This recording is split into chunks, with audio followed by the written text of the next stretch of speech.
Hi, welcome. You know what they say about the best laid plans of mice and men, right? I planned to give this session about a week ago, but life got in the way, and I think it's finally time for me to put this online. But I wanted to talk a little bit about what's happened in the first half of this year, not so much as a post-mortem, but in terms of using it to understand what might be coming in the second half.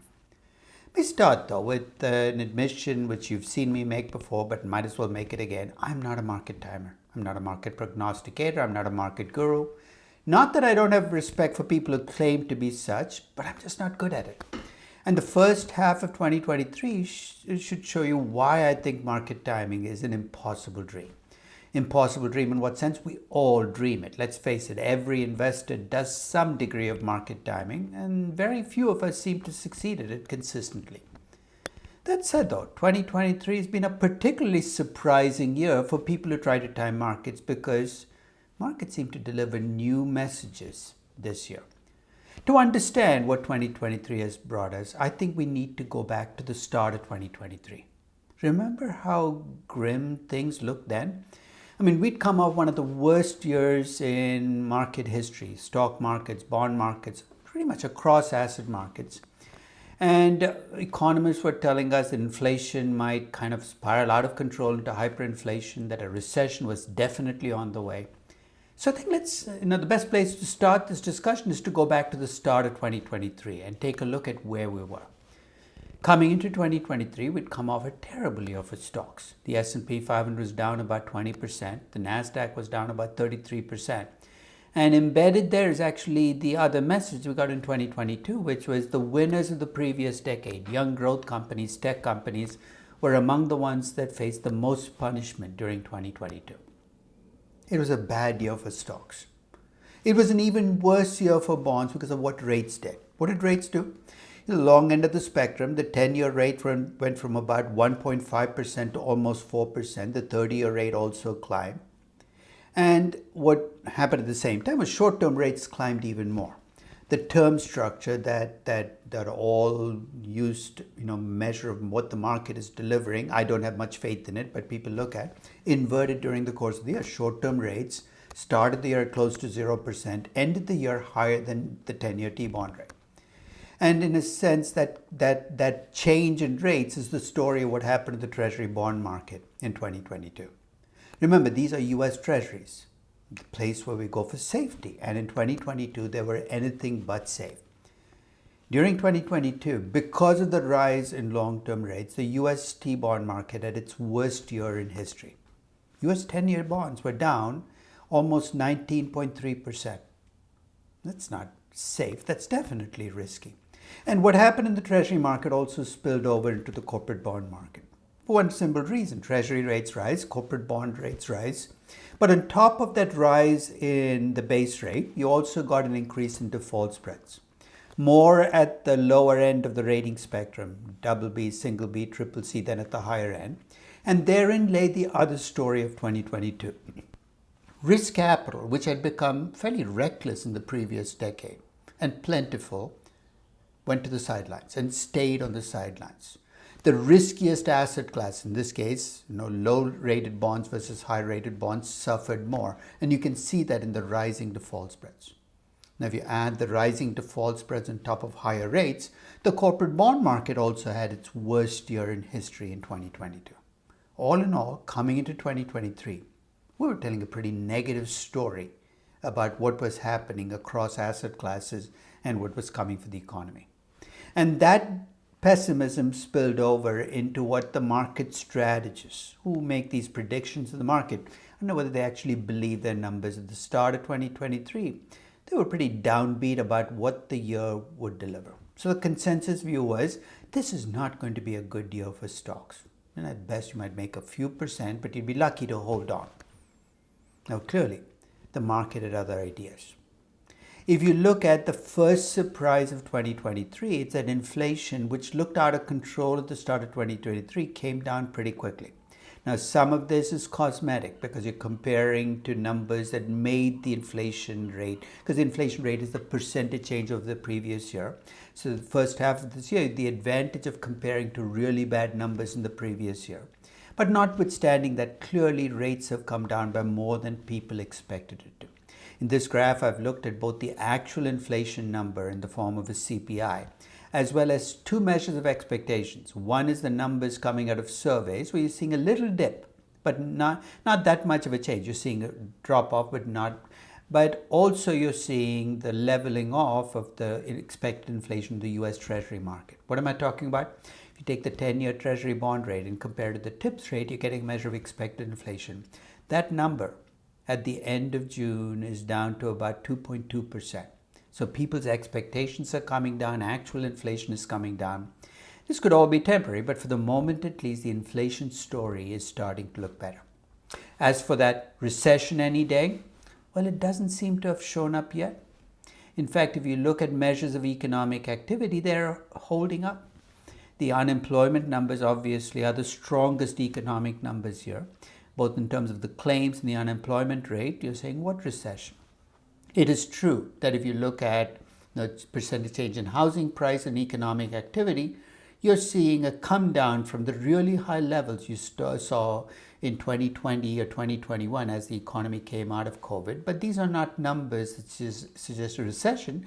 They seem to be more consistent with either a flat or a very mild, a flat economy or a very mild recession. Overall, the inflation news has been good.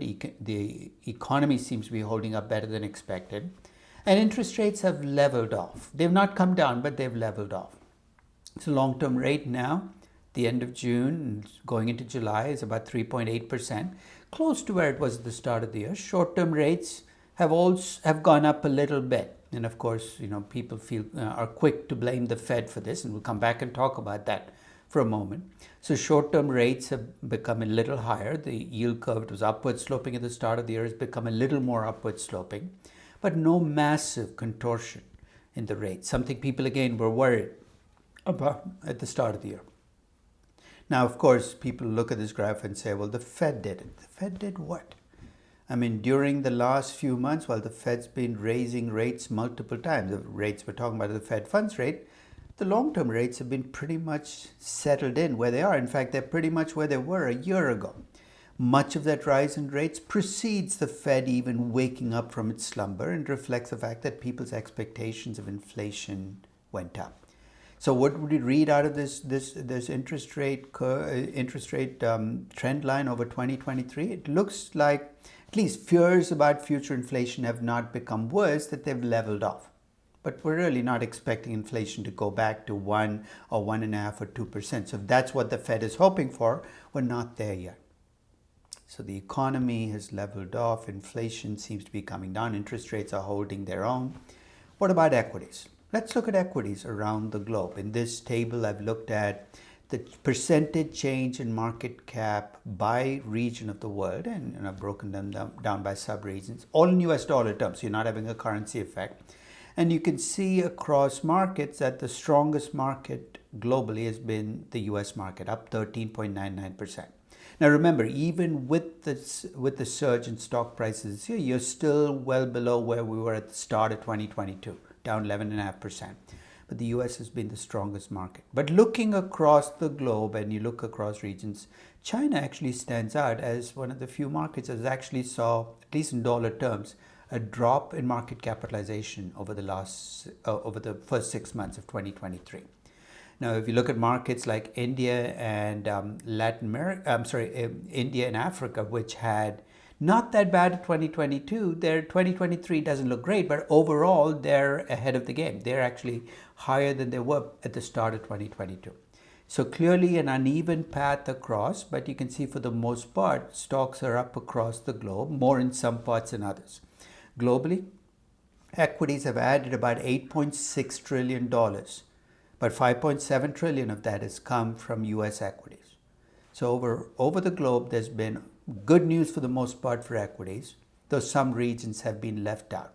Latin America, in fact, is, I think, among the worst performing markets, up only 1%, which combined with the 17% drop in dollar terms leaves them 16% below where they were. Eastern Europe and Russia, of course, even though the stocks are collectively up in that part of the world, you're down significantly because of the Russia-Ukraine crisis playing out. Now, that's global equities. Now, if you look at the currency effect, the US dollar has had a relatively weak 2023. It's given up some of the gains it got in 2022, both against broad currencies as well as against emerging market currencies. So overall, equities are up across the globe. The dollar's weakened a little bit. Let me take the US equity market and take a deeper look at it. If you take the US equity market and you look at what's happened over the course of the first 6 months of the year, again using the S&P and the NASDAQ as kind of shortcuts, the overall large cap stocks are up about 16%, definitely good, but NASDAQ stocks are up almost 32%. That's almost a flip of what happened in 2022, when NASDAQ stocks were down a lot more than the S&P 500, they're up a lot more. So clearly there's been a comeback on tech, comeback on riskier companies. And it, of course, manifests itself in a number that I'm a little obsessed about that I return to, where I compute the equity risk premium, the price of risk in the equity market. It's a forward-looking number. And that number, which started the year 2023 at 5.94%, the equity risk premium is down to 5%. A more composite way of thinking about this, if you add that to the risk-free rate, at the start of the year, stocks were priced to earn 9.82%. They're now priced to earn 8.81%, down about 1%, but still a pretty healthy number, 8.81% as the expected returns, and this was of July 1st of 2023. So stocks are up, but the equity risk premiums are down, but they're still at 5%, not at an unhealthy level. We'll come back and talk about, what that tells us about the future for stocks.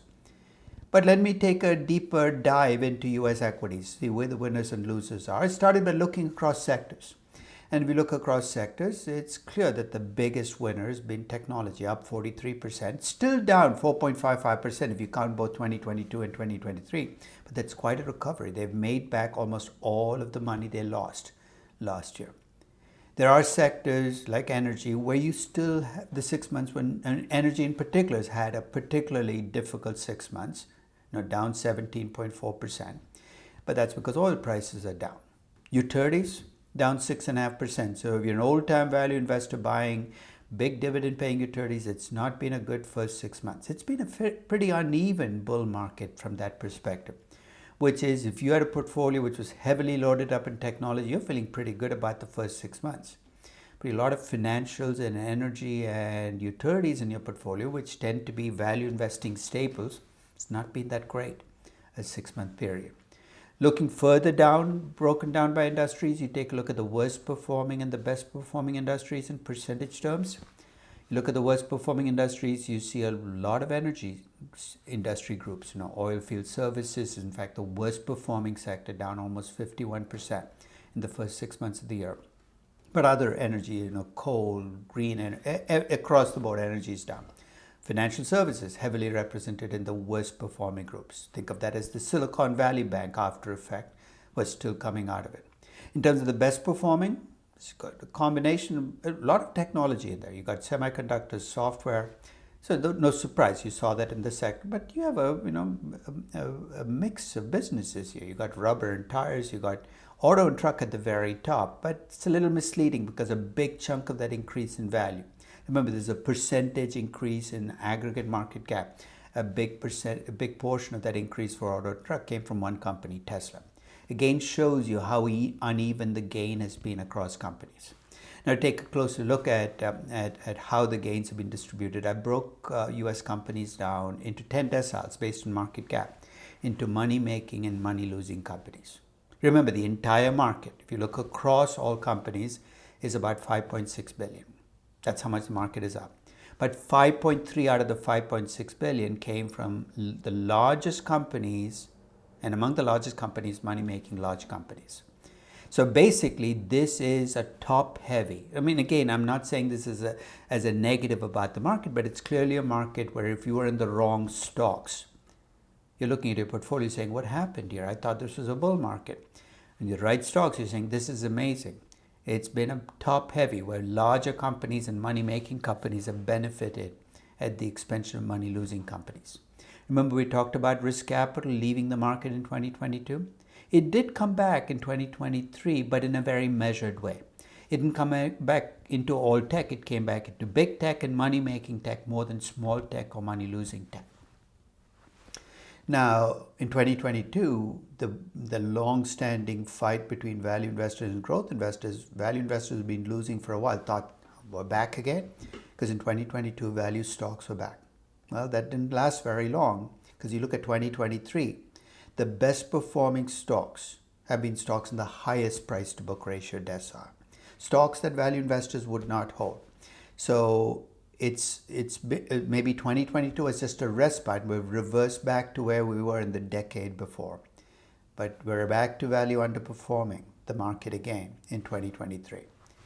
So if I were to assess the equity market in the first half of 2023, it's been a winning market, but driven primarily by big tech and big money-making tech.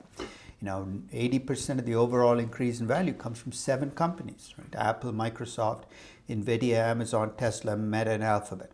If you had none of those stocks in your portfolio, you're clearly not just underperforming the market, your portfolio might be flat or even down for the year. So it's been top heavy from that perspective. It has been skewed more towards money making than money losing companies. And there is an economic twist to the story, which is one reason I think money's coming back into the markets is the big fears about inflation and recession haven't played out yet.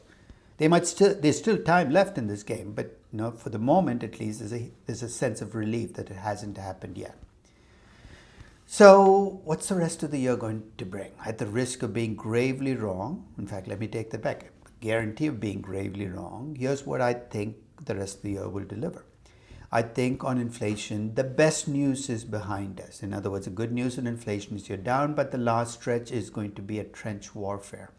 I mean, we're starting in July. Our year-to-year comparisons are going to be against months where they're not as bad, so the inflation rate might not show the same kind of spiky drop that you saw coming into June. And we know the last stretch in inflation is always the toughest one. So even if we've settled in at about 3%, which is where I think we are right now, getting from 3 to 2 might require a lot more pain than we've seen in the drops so far. So the Fed still wants to bring the inflation rate down to less than 2%. It might be a battle to get there. On the economy, I think that the good news is that the bad stuff hasn't happened yet, right? In terms of a recession, in terms of unemployment. But this may be one of those slow-moving recessions where you're going to see the housing leveling off play out and then the mortgage rates play out as, It could be that the next 6 months and the next year, you're going to see the long-promised recession land. I don't think it's going to be as bad as people thought it was going to be at the start of the year, but it's not behind us yet.